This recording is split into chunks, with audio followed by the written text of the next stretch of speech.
আপনাদের সকলকে আমি আবারও আমন্ত্রণ জানাচ্ছি আজকের ক্রিমিনাল লয়ের উপর এই আইন বিষয়ক অনুষ্ঠান ক্রিমিনাল জাস্টিস প্রোগ্রাম দেখবার জন্য। আমি আজম অ্যান্ড কো সলিসিটরসের প্রিন্সিপাল সলিসিটর শাফিউল আজম। আমি আজকের টপিক যেটা আমি আপনাদেরকে ফার্স্ট সেগমেন্টের মধ্যে দুই একটা প্রশ্নের যেগুলো আসছে সেগুলো দিয়েছি, যেটা হলো কি can I change my criminal defence solicitor, কারণ এটা আপনি পারবেন না কোর্টের অর্ডার ছাড়া, যেখানে রিপ্রেজেন্টেশন অর্ডার হয়েছে। আরেকটা আমি দিয়েছি যে আপনার কি কি দেখতে হবে যখন আপনি একটা সলিসিটর ক্রিমিনাল ল সলিসিটর যখন খুঁজতে হবে, কিভাবে আপনি সেটা দেখবেন। একটা লগো দেখতে হবে যারা এক্সপার্ট ক্রিমিনাল লয়ের উপরে, তাছাড়া আপনি এই সার্চ করতে হবে তাদের রেটিং কিরকম, ওয়েবসাইটে যেতে হবে, দেখতে হবে তারা শুধু ইমিগ্রেশন, হাউজিং বা অন্যান্যগুলো সিভিল করে কিনা। আর যখন ক্রিমিনাল করে, ক্রিমিনাল লয়ের সমস্ত পুলিশের ছবি বা পুলিশের কেসগুলো সম্বন্ধে তাদের ওয়েবসাইটে লেখা থাকবে। এগুলো হলো একটা আপনার বুঝার পথ। আর আজকে এই আপনার সেগমেন্টের মধ্যে আমি বলবো বেইল, কারণ এটা হলো অত্যন্ত গুরুত্বপূর্ণ। আমার ইনশাল্লাহ আল্লাহর রহমতে এটা একটা আমি গর্ব করে বলি, আমি আমার প্রায় ক্লায়েন্টদেরকে বেইলের মধ্যে রাখার চেষ্টা করি, কারণ বেইল অ্যাপ্লিকেশন যখন আমি করি খুবই সুচারুরূপে আমি করি এবং খুবই এভরিথিং একদম কমপ্লিট, একদম যতগুলো পুলিশের অবজেকশন থাকবে ওই অবজেকশনগুলোকে কভার করে তাদের অবজেকশনগুলোকে যেন স্ট্যান্ড করতে না পারে, তাদের যেই অবজেকশন থাকবে সেটার উত্তর আমি দিয়ে দিই, কারণ আমি জানি কি কি অবজেকশন পুলিশে করতে পারে। এইগুলো সব কভার করে আমি খুব একটা ভেরি আপনার ইমাকুলেট বা মানে এক্সপার্টলি প্রিপেয়ার করি এই বেইল অ্যাপ্লিকেশনটা, এবং তখন জাজও দেখে খুশি হয়। এবং সাথে সাথে আমি যে ব্যারিস্টারদেরকে এনগেজ করি, যেহেতু তারা শুধু ক্রিমিনাল লয়ারেই প্র্যাকটিস করে, ক্রিমিনাল ল এক্সপার্ট ব্যারিস্টার, ওরাও এগুলো যখন তুলে ধরে তখন আমরা বেইলের চান্সটা বেড়ে যায় এবং বেইল আমরা পাই সাধারণত। আপনার একটা জিনিস বেইলের কন্ডিশন, এটা কি? What are the consequences of breaching bail conditions? আপনি যদি ব্রিচ করেন, কন্ডিশনগুলোকে যদি ভঙ্গ করেন, তাহলে পরিণাম কি হবে এই কন্ডিশন ভাঙার জন্য, এইটা আজকে আমি বলবো। You can be released on bail at the police station after you have been charged. This means you will be able to go home until your court hearing. If you are given a bail, you might have to agree to conditions. আপনার এটা হলো, আপনাকে যদি release করে বেইলের মধ্যে, সেটা পুলিশের ইন্টারভিউর পরে, তখন আপনি ইন্টারভিউ দেওয়ার পরে আপনি ঘরে ফিরতে পারবেন। এবং আপনাকে যখন এই বেইলগুলা দিবে, অনেক সময় দেখা যায় আপনাকে অনেকগুলো কন্ডিশন দিয়ে দিবে এবং ওই কন্ডিশনগুলো আপনাকে অ্যাগ্রি করতে হবে। এবং ওই কন্ডিশনগুলো যখন আপনি অ্যাগ্রি করবেন, একমত হবেন, তখন পুলিশ বলবে কি ঠিক আছে, তোমাকে বেইলের কন্ডিশনগুলো দিয়ে আমরা রিলিজ করলাম। এই কন্ডিশনগুলো কি কি, এগুলো সব সময় খেয়াল রাখতে হবে। অনেকে বলে কি আমার ওয়াইফ তো আমার বিরুদ্ধে কমপ্লেন করেছে, এখন তো সে উইথড্র করতে চায়, কিন্তু আপনি বুঝবেন না পুলিশ যে আপনার ওয়াইফের সাথে যোগাযোগ করতেছে এবং এরা এত এক্সপার্ট, এরা খুব ট্যাক্টফুলি আপনার ওয়াইফের সাথে কথা বলে আপনি তার সাথে যোগাযোগ করতেছেন কিনা, টেলিফোন করছেন কিনা, অথবা ফিজিক্যালি মিট করছেন কিনা, অথবা কোনো আত্মীয় স্বজন ডাইরেক্টলি ইনডাইরেক্টলি তাকে পারসুয়েট করছেন কিনা, এইগুলো পুলিশ খুব সহজে আপনার ওয়াইফের থেকে বের করে নিতে পারবে। কারণ এরা এত এক্সপার্ট, এরা গুটি কয়েক প্রশ্ন করলেই আপনার ওয়াইফ ওই প্রশ্নের উত্তর দিলেই তারা বুঝতে পারবে যে কি আপনি কমিউনিকেশন করতেছেন প্রসিকিউশন উইটনেসের সাথে, এবং তখন আপনার বেইল ক্যান্সেল হবে। এবং আপনাকে কন্ডিশন দিবে অনেকগুলো। একটা হইল কি, একটা পার্টিকুলার অ্যাড্রেসে আপনাকে থাকতে হবে। ওই অ্যাড্রেসে যদি তারা না পায়, তখন আপনি ওই কন্ডিশনটা ব্রিচ করছেন এবং তখন আপনার বেইলটা ক্যান্সেল করে আপনাকে জেলে পাঠিয়ে দিবে।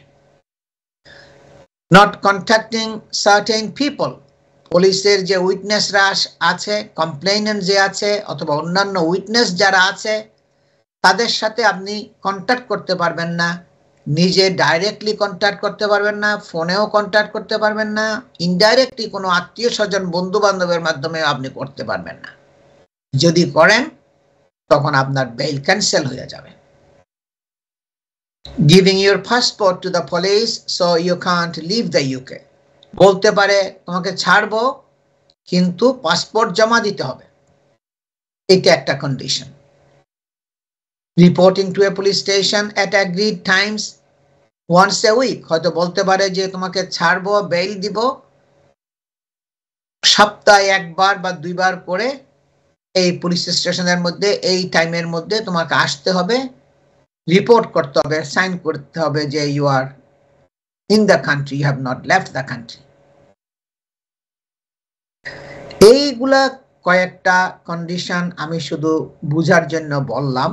সচরাচর এই কন্ডিশনগুলো থাকে, এগুলো আপনাকে মেনে চলতে হবে, কারণ এগুলো যদি আপনি ভঙ্গ করেন তার মানে আপনার বেইলটা তারা ক্যান্সেল করবে এবং আপনাকে প্রিজনে পাঠিয়ে দিবে। তখন আপনাকে আপনার কেসের ট্রায়াল শেষ না হওয়া পর্যন্ত ওই প্রিজনে থাকতে হবে। এখন এটা কিন্তু একটা খুবই আননেসেসারি পানিশমেন্ট।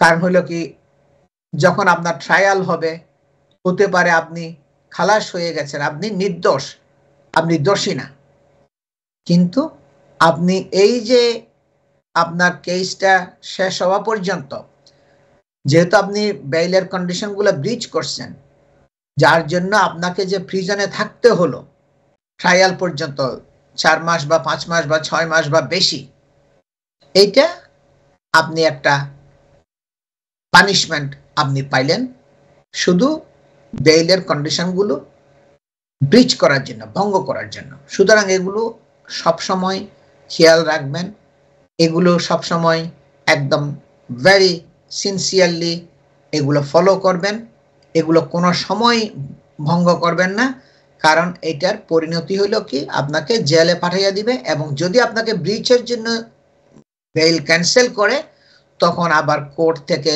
বেইল পাওয়াটা ডিফিকাল্ট হয়, কারণ পুলিশ বলবে কি তাকে তো আমরা বেইল দিয়েছি, কিন্তু সে তো বেইলের কন্ডিশন যেগুলো দিয়েছে সেগুলো সে ফলো করে নাই, সে কন্ডিশন ব্রেক করছে, ফলো করে নাই, সে ব্রিচ করছে কন্ডিশন। সুতরাং আমরা কোর্টকে এখন অবজেকশন করব তাকে যেন বেইল আর না দেওয়া হয়। If you can't stick to these conditions, you can be arrested again and be taken to prison to wait for your court hearing. তখন আপনাকে প্রিজনে পাঠাইয়া দিবে যদি আপনি এগুলো ভঙ্গ করেন। When you attend your hearing at a magistrate's court or virtual court or crown court, যখন আপনি নেক্সট টাইমে যখন আবার কোর্টে যাবেন, তখন আপনাকে আবার আপনার সলিসিটরকে বলতে হবে আমার জন্য আবার বেইলের জন্য দরখাস্ত করেন। কিন্তু স্বাভাবিকভাবেই পুলিশ বলবে কি বেইল তো আমরা তাকে দিয়েছিলাম, কিন্তু সে বেইলের কন্ডিশনগুলো ভঙ্গ করেছে, যার জন্য তাকে আমরা প্রিজনে পাঠিয়ে দিয়েছি, আমরা এখন কোর্টকে বলবো তাকে আর বেইল না দেওয়া হোক। Reasons you may not be given bail, বিভিন্ন কারণে বেইল দিবে না। আপনার বিভিন্ন কারণ আছে, কি কি কারণে আনলাইকলি যে আপনাকে বেইল দেওয়ার সম্ভাবনা থাকবে না। You are charged with a serious offense, for example armed robbery, murder, এগুলো যদি হয়, offence is very very serious, এগুলোর জন্য বেইল সাধারণত দেয় না। না দেওয়ার সম্ভাবনা থাকে।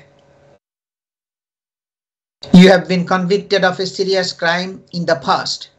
যে বিগত জীবনে আপনি অনেকগুলো সিরিয়াস ক্রাইমের জন্য দোষী সাব্যস্ত হয়েছেন, কনভিক্টেড।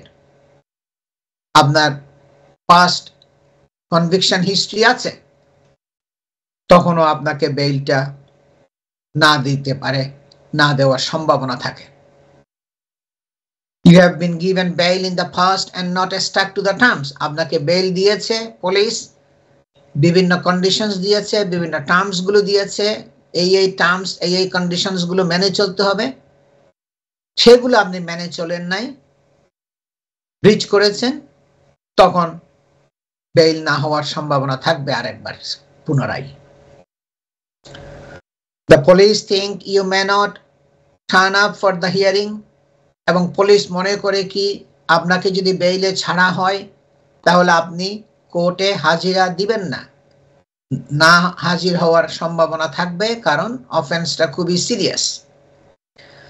এগুলো বিভিন্ন কারণে তারা কোর্টের কাছে, আমি কয়েকটা উদাহরণ দিচ্ছি, এই কারণগুলো সাধারণত তারা বলে কোর্টের কাছে যে বেইল দেওয়া যাবে না। The police think you might commit a crime while you are on bail. এবং তারা মনে করে কি আপনাকে যদি বেইল দেওয়া হয় তখন আপনি আরেকটা ক্রাইম করতে পারেন, সুতরাং এই কারণগুলো দেখাইয়া তারা বেইল না দেওয়ার জন্য কোর্টের কাছে আপনার প্রেজেন্টেশন করে, আর্গুমেন্ট করে। তাইলে এই যে বেইল অ্যাপ্লিকেশন যখন করতে হবে কোর্টের মধ্যে, বেইল অ্যাপ্লিকেশনটা খুবই ম্যাটিকুলাসলি, খুবই thoroughly, properly, well prepared bail application হতে হবে। কিরকম ভাবে করতে হবে? Applying for bail and being granted bail during court আপনার proceedings is presumed to be something that a defendant is entitled to accept in certain circumstances. আপনার বিরুদ্ধে যখন একটা ক্রিমিনাল কেস হবে, সাধারণত আপনি তো এখনো দোষী সাব্যস্ত হন নাই, আপনি তো এখনো অপরাধের জন্য দোষী না, কারণ আপনার বিরুদ্ধে দোষটা সাব্যস্ত এখনো হয় নাই। তাহলে বেইল পাওয়াটা একটা, এটা হইলো একটা আপনার রাইট, বেইলটা আপনাকে দিতে হবে, এটা হইলো একজনের বেইল পাওয়াটা হইলো আপনার রাইট। কিন্তু কিছু কিছু সার্কামস্ট্যান্স আছে যেটা আপনার ওই সার্কামস্ট্যান্স গুলো থাকলে বেইল না দিতে পারে।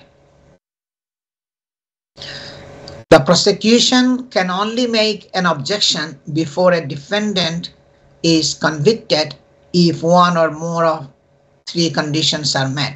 Police আপনার অবজেকশন দিতে পারবে কোর্টের কাছে বেইল না দেওয়ার জন্য যদি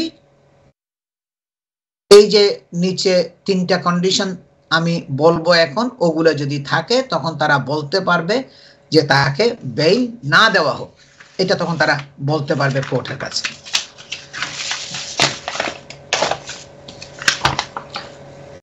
আপনার এগুলো হইল কি, প্রথমটা হচ্ছে কি, that the defendant will fail to appear at court to answer his bail. তারা বলতে পারে তাকে যদি বেইল দেওয়া হয়, বেইলে ছাড়া হয়, তাহলে সে কোর্টে হাজিরা দিবে না, আসবে না, এই কারণে তাকে বেইলটা না দেওয়া হোক। আরেকটা কি কারণে তারা অবজেকশন করতে পারে, that the defendant will commit other offenses while on bail. তাকে যদি বেইল দেওয়া হয় তাহলে সে আরো অন্য অপরাধ সংগঠিত করতে করবে, এটাও একটা আপনার অবজেকশনের কারণ। That there is a risk that the defendant will interfere with prosecution witnesses. এবং এখানে তাকে যদি বেইল দেওয়া হয় তাহলে সে পুলিশের যে সাক্ষীরা আছে, কমপ্লেইনেন্ট আছে বা অন্যান্য উইটনেসরা আছে তাদের সাথে ইন্টারফেয়ার করবে, তাদের সাথে যোগাযোগ করবে, তাদের স্টেটমেন্টকে চেঞ্জ করার চেষ্টা করবে, তাদেরকে ব্লক করবে, তারা যেন কোর্টে আসতে না পারে। বিভিন্ন কারণগুলো তারা দিতে পারে অবজেকশনের জন্য। এই সমস্ত কারণগুলো থাকলে তারা আপনার বেইলের জন্য অবজেকশন করতে পারবে কোর্টের কাছে।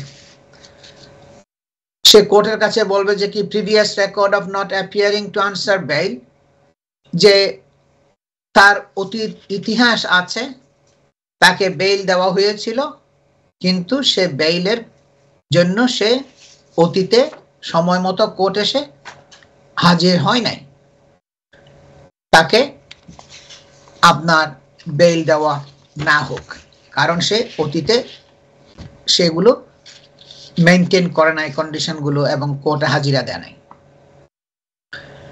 A court will usually look at the following factors when deciding whether a defendant applying for bail is likely to return or not return to answer his bail and whether conditions are necessary. যখন court consider করবে একজন ব্যক্তিকে তাকে bail দেওয়া উচিত কিনা, সে কোর্টে ফিরে আসবে কিনা এবং কোর্টের হিয়ারিং যেগুলো থাকবে সেগুলোতে ঠিকমতো ফলো আপ করবে কিনা, এগুলো কোর্ট আপনার কনসিডার করবে অনেক জিনিসগুলো।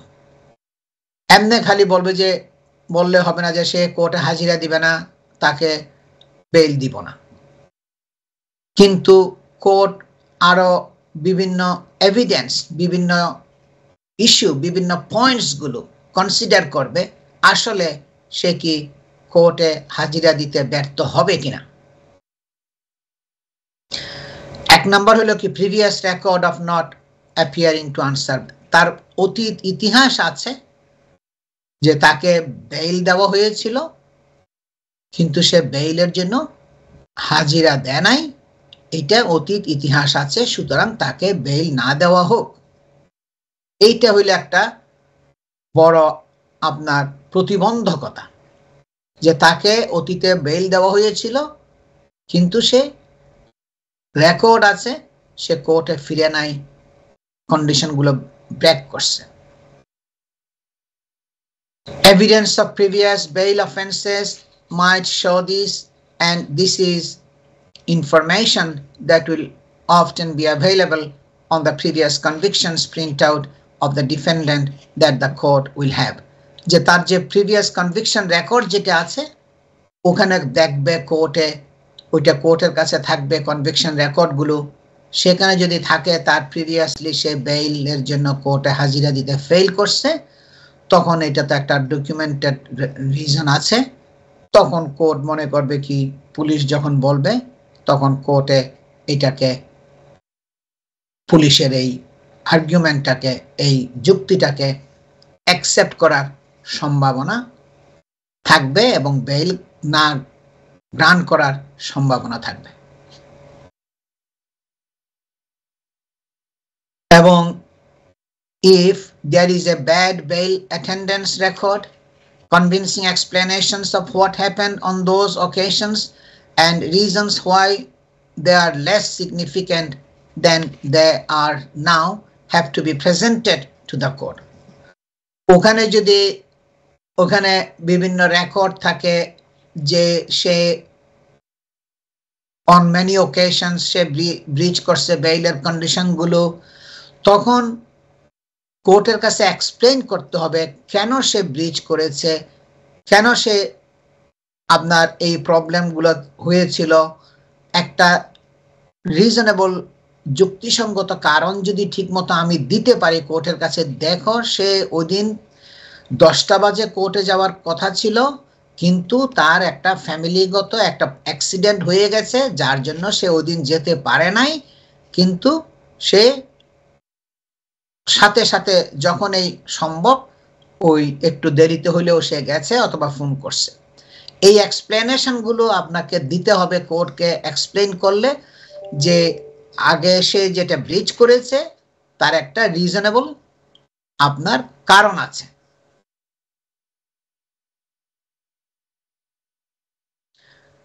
এবং whether the defendant has ties to the community, এবং আমরা আরো বলতে পারবো যে কোর্টের কাছে তার এখানে ক্লোজ টাইজ আছে, কমিউনিটির টাই আছে, সংশ্লিষ্টতা আছে, তার আত্মীয় স্বজন, হাজব্যান্ড, ওয়াইফ, চিলড্রেন, রিলেটিভস এবং কমিউনিটির ইনভলভমেন্ট। সে মনে করেন একটা ওয়েলফেয়ার অর্গানাইজেশনের জন্য সে একটা ইনভলভমেন্ট আছে, একটা মস্কের সাথে ইনভলভমেন্ট আছে, অনেক চ্যারিটি ওয়ার্কের জন্য ইনভলভমেন্ট আছে, সোশ্যাল ওয়ার্কের একটা তার মানে ট্র্যাক রেকর্ড আছে।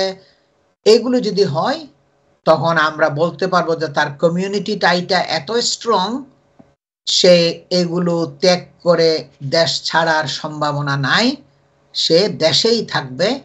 নিজেকে খালাস করে নেওয়ার জন্য অভিযোগ যেগুলো আসছে সেগুলো সে স্বীকার করতেছে না, সে বলছে এগুলো মিথ্যা, এগুলো অসত্য, এবং সে চেষ্টা করবে তাকে নিজেকে ক্লিয়ার করার জন্য কোর্টে হাজিরা দিয়ে, এবং সেটা আমরা তখন কোর্টের কাছে তুলে ধরবো। কারণ হলো তার ক্লোজ টাইস, কমিউনিটি টাইসটা খুবই খুবই স্ট্রং। এটা হইলো আর একটা যুক্তি আমি সবসময় কোর্টের কাছে পাঠাইয়া দিই। এবং যখন এই একটা ইমপ্রিজনেবল অফেন্সের জন্য, যেটার জন্য একদম বাধ্যতামূলক কনভিক্টেড হলে প্রিজনে যেতে হবে, সেগুলো অনেক সময় আপনার ডিফিকাল্ট হয় বেইল পাওয়ার জন্য। কারণ জাজেস আর কনসেপ্ট, কারণ হলে জাজেরা মনে করে কি that he will simply return to his to their native country to avoid conviction. এখানে এত এভিডেন্স আছে তার বিরুদ্ধে, এত সাক্ষী প্রমাণ, এত ডকুমেন্টগুলো আছে, এবং জাজেরা মনে করবে কি সে তাকে যদি বেইল দেওয়া হয় তাহলে সে এগুলো আপনার বেইলটা ফলো করবে না, সে দেশটা ছেড়ে চলে যাবে, কারণ সে চেষ্টা করবে তার কনভিকশন যে হবে সেটাকে অ্যাভয়েড করার জন্য চেষ্টা করবে। Similarly, if a defendant's lifestyle has an international element, ties to family and financial interests in the UK need to be shown to show that relocation to a different country is unlikely. তার যদি মনে করেন তার international connection থাকে, হ্যাঁ, তার বিদেশে অনেকগুলো যাওয়া আসার একটা লাইফস্টাইলটা এরকম, তখন আমাদেরকে দেখাতে হবে যে কি না ইউকের মধ্যে তার অনেক ফাইন্যান্সিয়াল ইন্টারেস্ট আছে, তার 2-3টা বাড়ি আছে, তার ব্যবসা আছে, তার আত্মীয় স্বজন আছে, এখানে সে এই দেশ ছেড়ে আরেক দেশে যাওয়ার কোনো সম্ভাবনা নাই। দর্শক, আরো কন্টিনিউ করব বেইলের উপরে, ক্রিমিনাল কোর্টের থেকে কিভাবে বেইল বের করতে হবে, ক্রাউন কোর্ট থেকে, ম্যাজিস্ট্রেটস কোর্ট থেকে, আমি নেক্সট সেগমেন্টে আরো কন্টিনিউ করব। আমি একটা শর্ট ব্রেকে যাচ্ছি, ব্রেকের পরে আমি আবার ফিরে আসছি। আমি আজম এন্ড কো সলিসিটরস এর প্রিন্সিপাল সলিসিটর শাফিউল আজম, সবাই আমার সাথেই থাকুন।